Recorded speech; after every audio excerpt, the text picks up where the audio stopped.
Hey, dude, this dog like stinks, man. Okay, groomer, do something about it, man. 5, 4, 3, 2, 1, 0.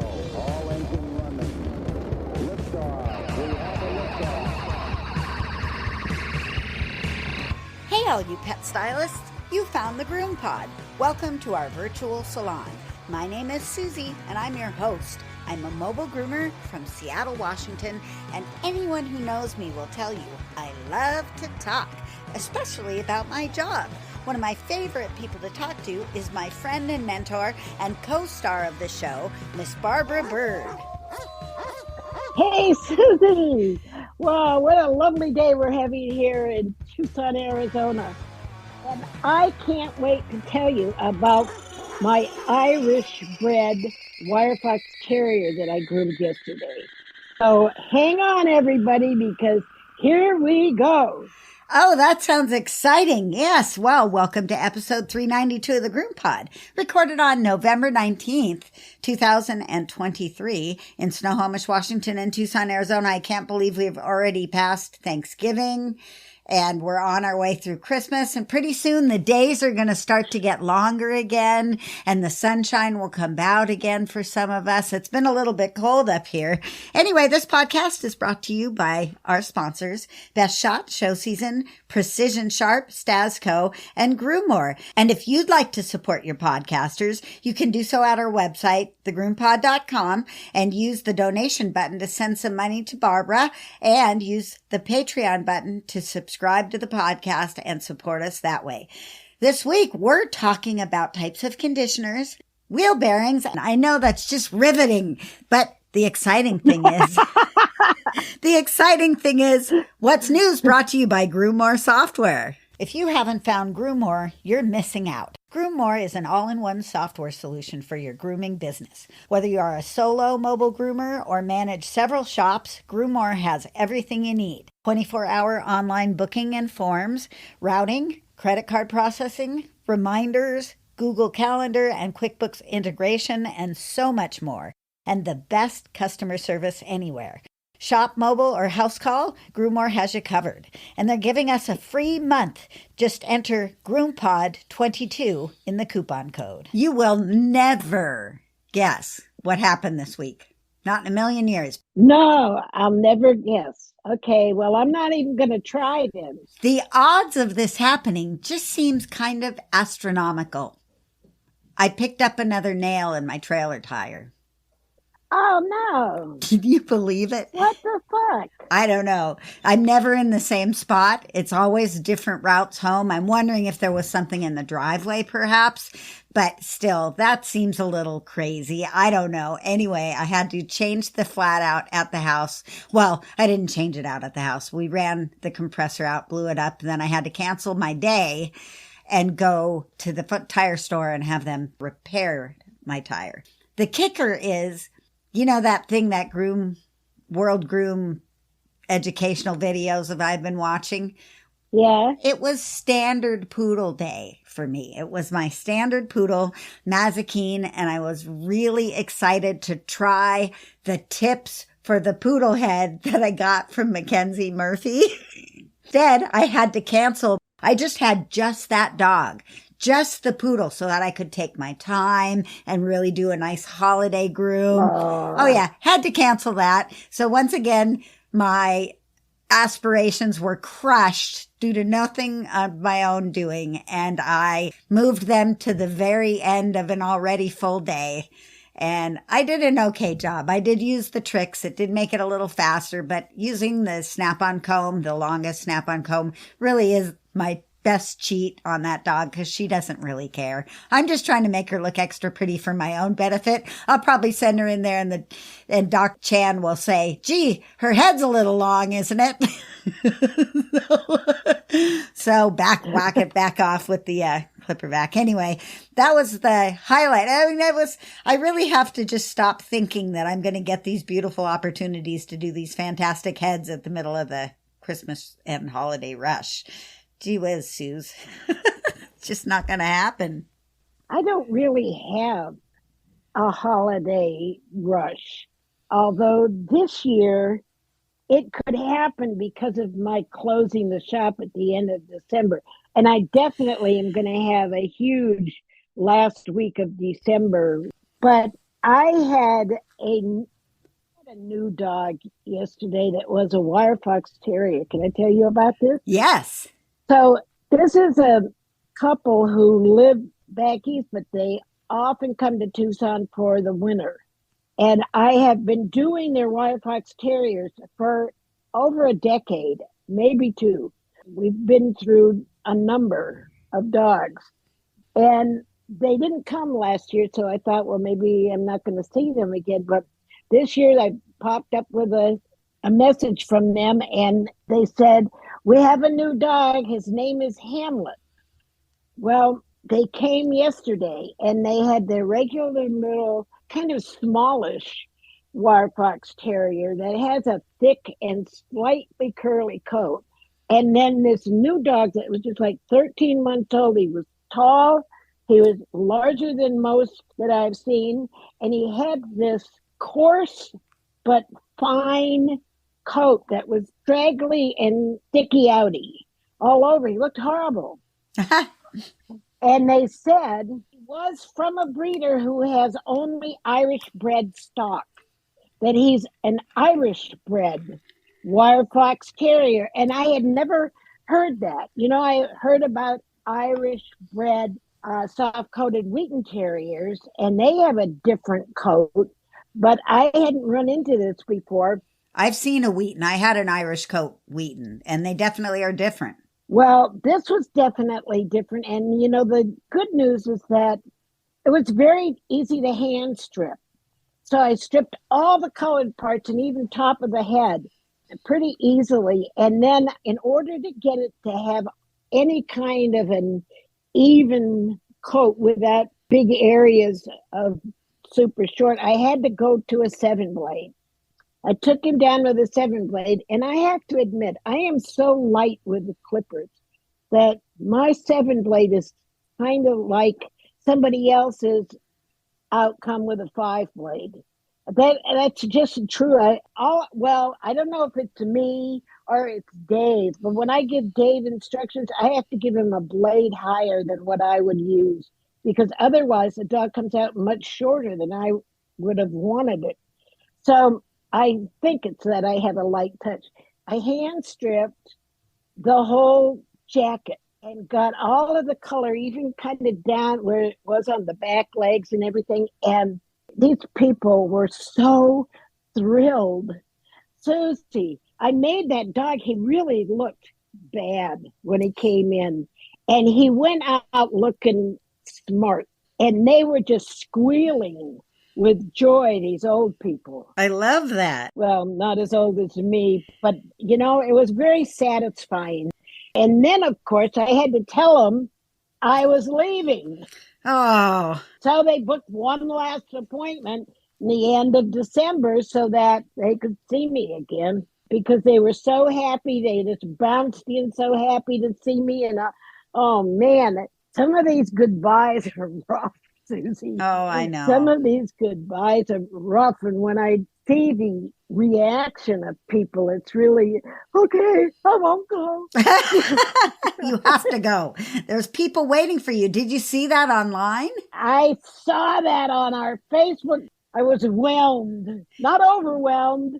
I was whelmed. Excellent. I was whelmed as well. I didn't know that's what I was, but now thinking about it, yeah. Wow. So cool. I feel like you're going to be safe. Yeah, I feel like I'm going to have a lot of support in getting there. And, you know, getting there is probably going to be the next hardest part. Once I'm there, it's going to be a piece of cake. I mean, and the people coming from other states in the region, I think I can actually make a difference on a regional level. I think you can. And the interesting thing is that just in the last 2 or 3 months, there's been an upsurge in extended education classes and moments in Arizona. And we've just been the desert for decades, the whole time I've lived here.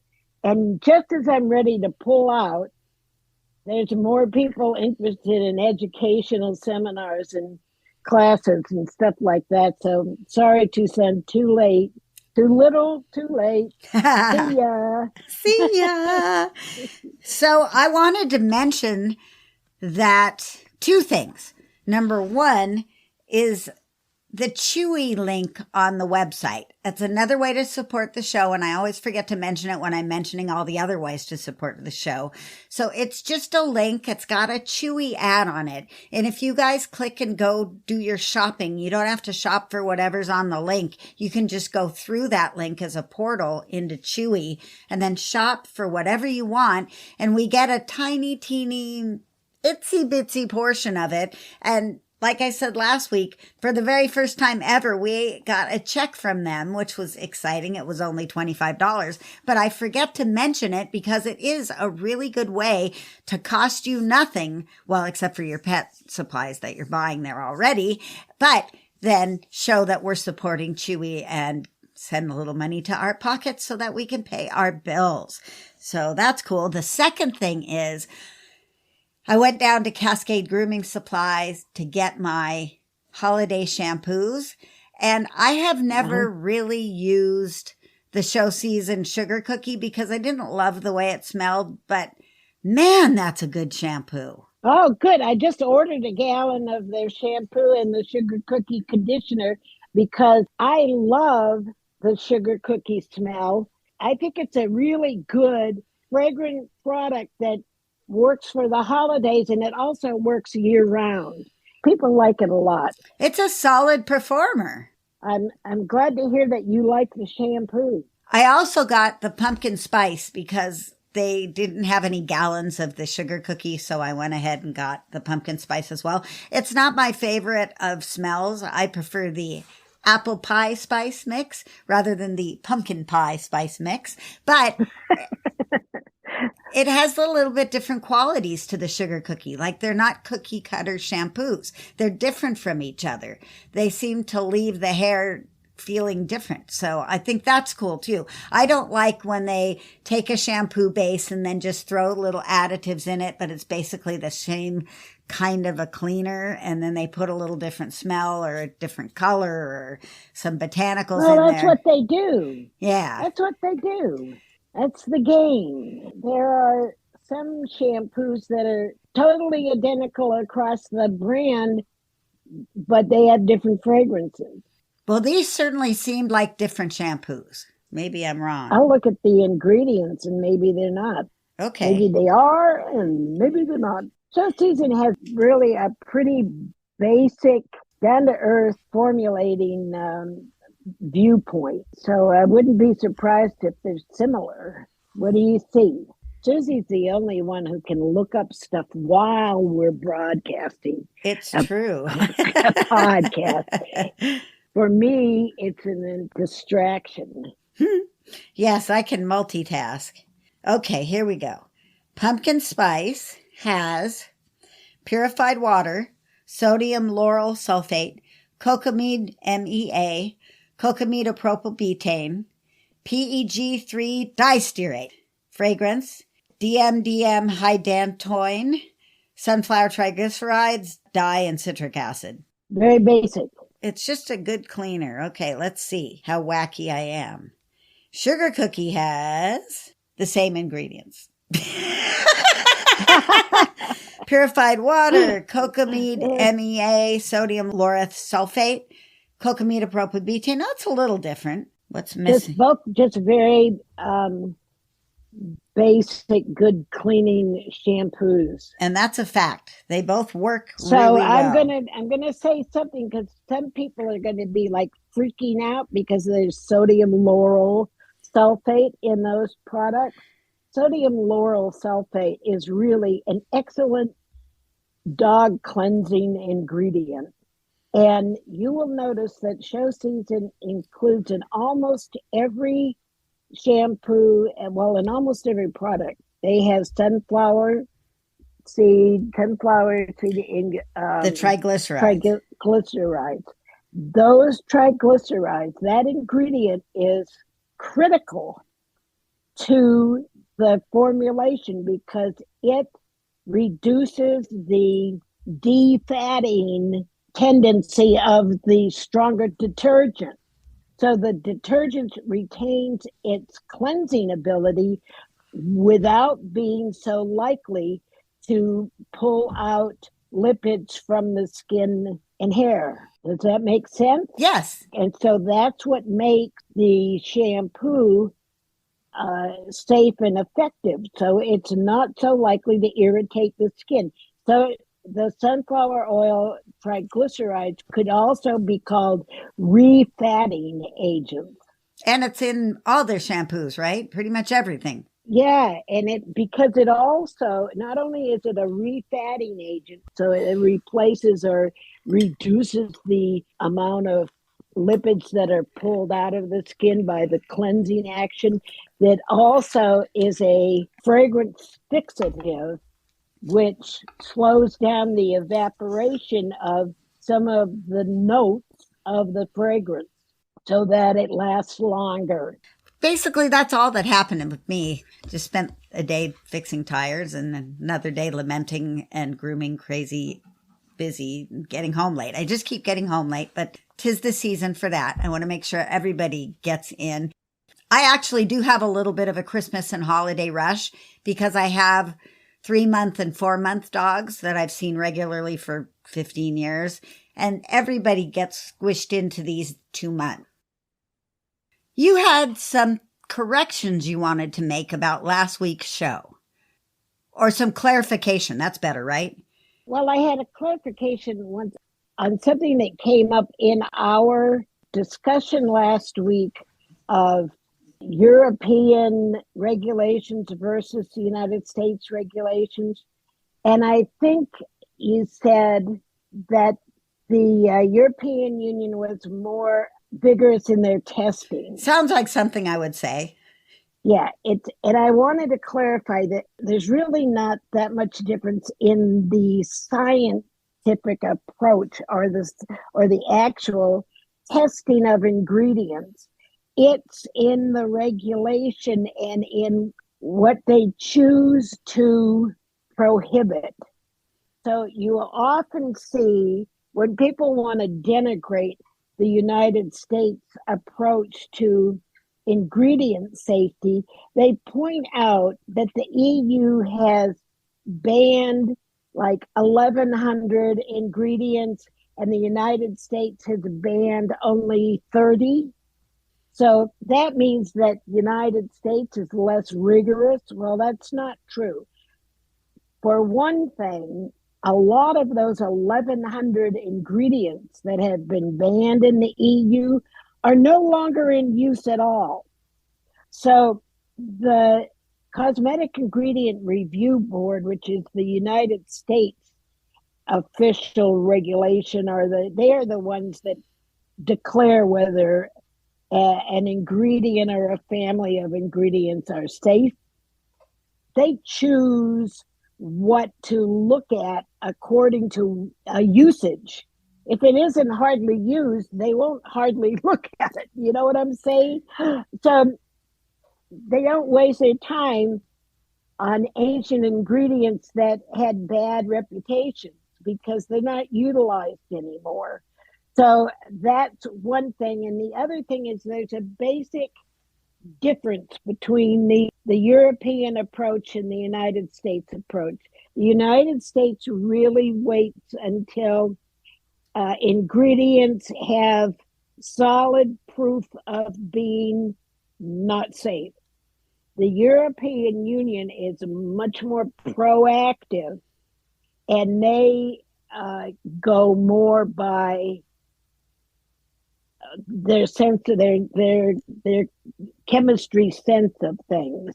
So they're a little bit, that's where they're more rigorous, you might say, or they are quicker to prohibit an ingredient, or they, like for example, European Union has now named 56 fragrance components that are allergens, cause allergic reactions. And the United States, it's just not there. They just haven't looked at that yet. So What we would like to see is for the United States to more closely resemble the European approach, but not necessarily totally upside down it, because they really look at the studies. They're all looking at the same studies.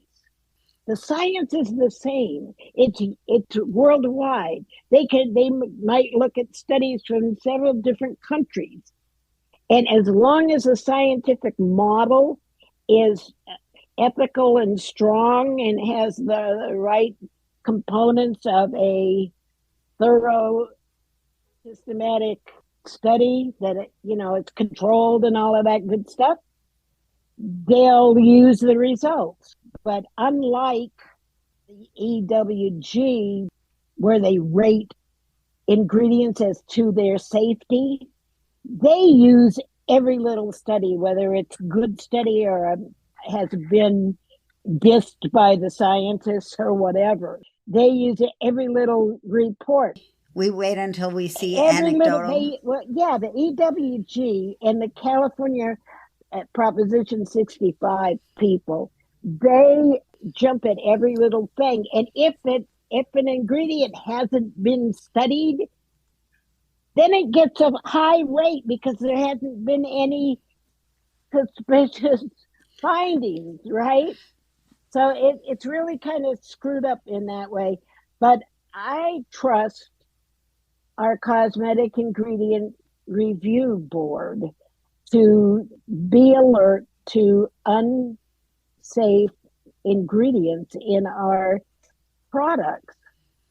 So we all test the same, but they regulate more than we do. They pre-regulate, like pre-crime. They require tests for safety of their products, and we don't. We just, if they're using approved ingredients, we assume that it's safe unless shown otherwise. Okay. And then we'll jump on it. There's other kind of little technicalities, like the EU requires of one person to sign as the representative of a brand or a product, where the United States doesn't really pin it down to a single person putting their name on the line. Interesting. But that's going to change. There has been a law that was passed last year that is requiring more rigorous line of responsibility and does resemble the EU approach a little bit more. So that's what I had to say about that. So studies are the same and findings are the same, but how they're interpreted as to their safety can differ a little bit. And then the other thing that I wanted to clarify, we're going to clarify in the next segment. Let's take a break, and then we're going to be back with our first segment, which is about conditioning. Let me tell you about Best Shot's newest addition to the Ultramax Pro line. Ultramax Hair Hold is a flexible hairspray that can be layered on for a stronger hold. Ultramax Hair Hold Spray is great, but my favorite new product is called the Max, and I won't groom without it. It's a fragrance-free, ultra-concentrate conditioner and detangler. It reduces drying time and handles undercoat and tangles like magic. Just a few drops in the final rinse or spray it on and dry it in. Contact your favorite Best Shot distributor or learn more online at bestshotpet.com. Grooming success begins with Best Shot in your tub. Made from the best stuff on earth.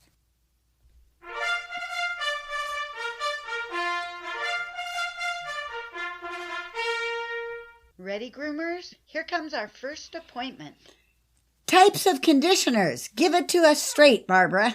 I'd like to review types of conditioners. I've identified 4 main categories or types of conditioners. 2-in-1 conditioners that are in the shampoo is my first category. Those ingredients are lightweight. They must be compatible with the anionic detergents, the cleansers of the formulation, and they are things like dimethicone, hydrolyzed protein, honey, sunflower triglycerides, and other oils like argan oil or lanolin derivatives. So those are the kinds of conditioners that you're going to find in shampoos, and it gives a light conditioning. Totally fine for dogs that normally get kind of clipped and kept short. Totally all right for like dogs that you want to scissor and you don't want to overly soften their coats. And then we have a category of the rinse through conditioners. This is a category that's kind of gone through a lot of evolution in the last 20 plus years, and it corresponds with the advances in cosmetic chemistry and ingredient development that have happened in the industry. We always got to remember that this industry is not at all static. It doesn't remain the same barely from month to month. Cosmetic chemists are voracious developers of new ingredients that satisfy the demands of the public. So most recently, we found more, quote, naturally derived ingredients like PEG 75 lanolin, which we'll talk about later, but that's a derivative of lanolin. And argan oil in itself has conditioning value. Never would have thought of that in my youth. You know, I grew up before there even were conditioners. No wonder my hair is thinning out at 83.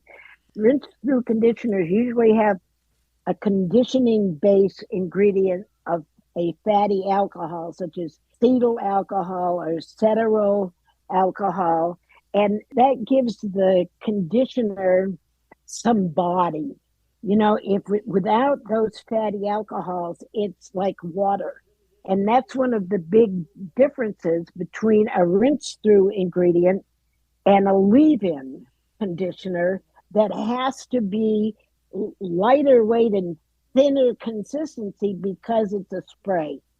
Most leave in conditioners, except maybe for iGroom keratin protein conditioner, which has a little bit more of the consistency of a rinse through, most leave-in conditioners are in sprays, and they're more diluted or less concentrated with an emphasis on quaternary ingredients that have been made cationic, like cetrimonium chloride, for example. Anything that ends in OM, UIM, that's been quaternized or it's been treated so as to make it more substantive to the hair. It hangs on the hair by ionic force.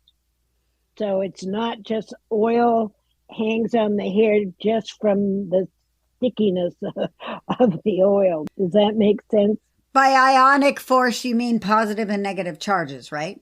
Yeah, ionic. And cationic is positive charge. The ingredient is positively charged so that it attaches to the negative charge of the hair. Bam, like that. And let's appreciate that conditioning effect of the cationic conditioners is instantaneous. It does not depend on soak-in time. It's just like the anionic activity of the detergent cleaners in the shampoos is instantaneous. It happens like that. You do not get better cleaning when you leave an anionic cleanser to sit on the hair and skin for 5, 10, or 15 minutes. No difference. What needs to soak into the skin are things like oils, botanical ingredients, the more unmodified, less modified natural ingredients. And what the cosmetic chemists have done in the last 20 years is that they have combined chemistry and nature to make naturally derived ingredients that have been chemically modified so as to perform better. Well, we like that. Better performance through cosmetic chemistry. Remember that. In the leave-in category, we have subcategory of detangling and de-shedding ingredients. And there are times when you would use both a rinse-through conditioner and a leave-in spray. Can you think of what those two times are? They both start with D. De-shedding, de-matting. Right on, Susie Scott, the winner. Thank you, thank you, thank you. You are so bright, and you are just like my bestest student ever. I should be. God, I listen to you enough. Detangling and de-shedding. I think it's important to remind people, when I first started using Best Shot ingredients, I used the Plenish conditioner, but I didn't use the spray. And I got decent de-shedding, but I thought less was better. But I learned the hard way, or by actual trial and error, when I started using the spray, that I was getting a remarkably better result. And the same thing goes for detangling a kind of messy coat. You need to do a rinse through to kind of cover all the hairs in the coat, right? And I'm going to say this till the day I die. A recirculating bathing system is absolutely the best way to cover all of the coat with conditioner. It's called the bathing system, but it is also a extraordinary conditioning system. So you want to use the rinse through to cover it all the hairs, and then you want to use the spray to get the immediate area that you're working on even more so. Always, if something comes in a system, use the whole system. Duh. Just like with a recipe, do the recipe as it's written, then you can mess around a little bit with it afterwards, but it's built to be used as dictated on the label. Silly me, I didn't do that with Best Shot.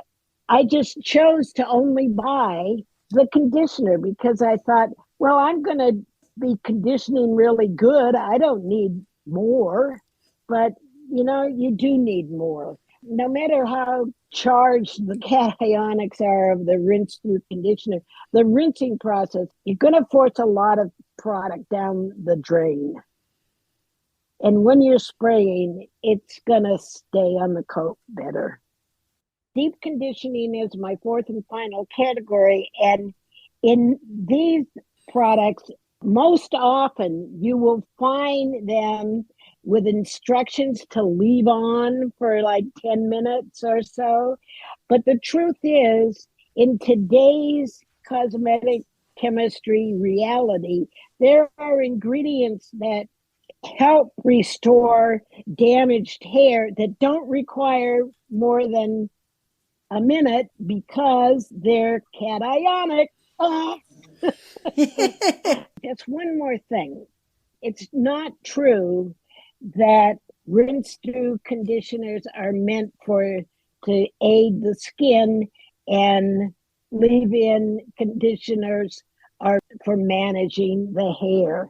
They both have skin and hair benefits, and it really depends on the ingredients.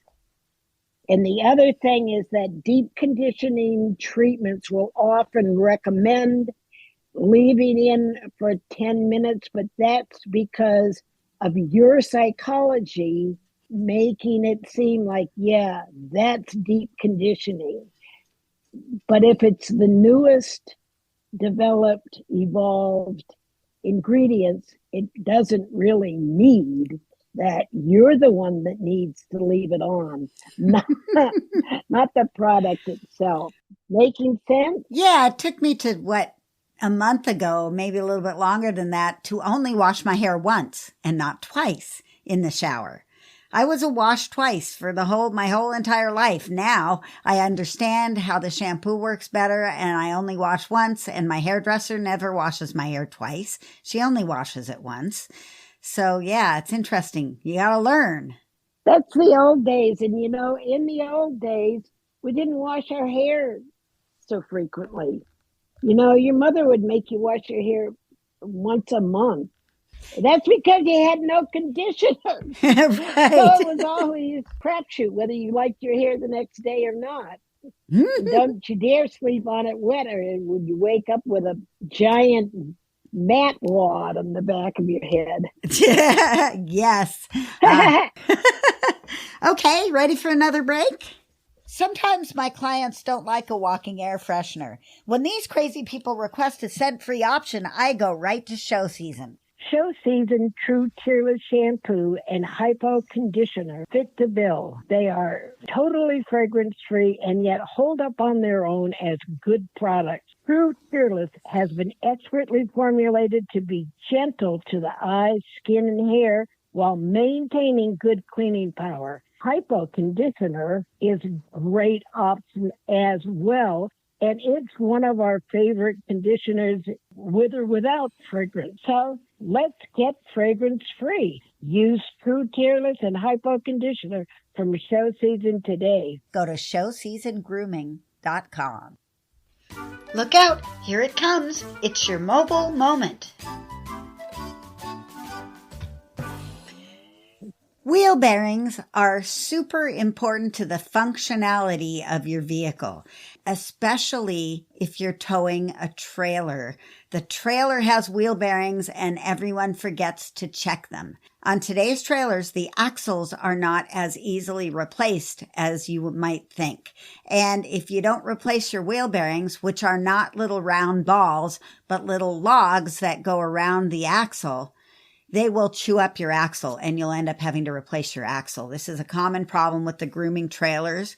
And nowadays they're making axles that are split into two pieces. So each side of your trailer will have its own axle. In the front and back, axles will also be independent. That's the way it is now. But it's important to check those bearings twice a year. Even your wheel bearings on your mobile grooming van need to be checked. They usually do it when they change your brakes, because they pull your wheels off and they'll check your bearings, make sure everything's moving smoothly. But it's not something you can always catch. So my husband actually takes my wheels apart and inspects them twice a year. I do it in February and then I do it again in July. Get yourself on a regular schedule and check those wheel bearings.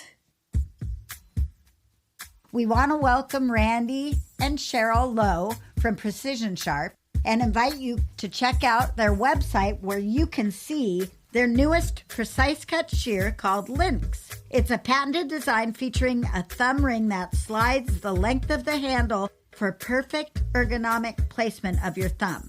Slide it and lock it into position to get your best groom on. Check it out at precisionsharp.com. Well, it looks like we've actually run into some technical difficulties, so we're going to save the lanolin portion of the show for next week, and we're going to cut it off here because I can't seem to get Barbara back.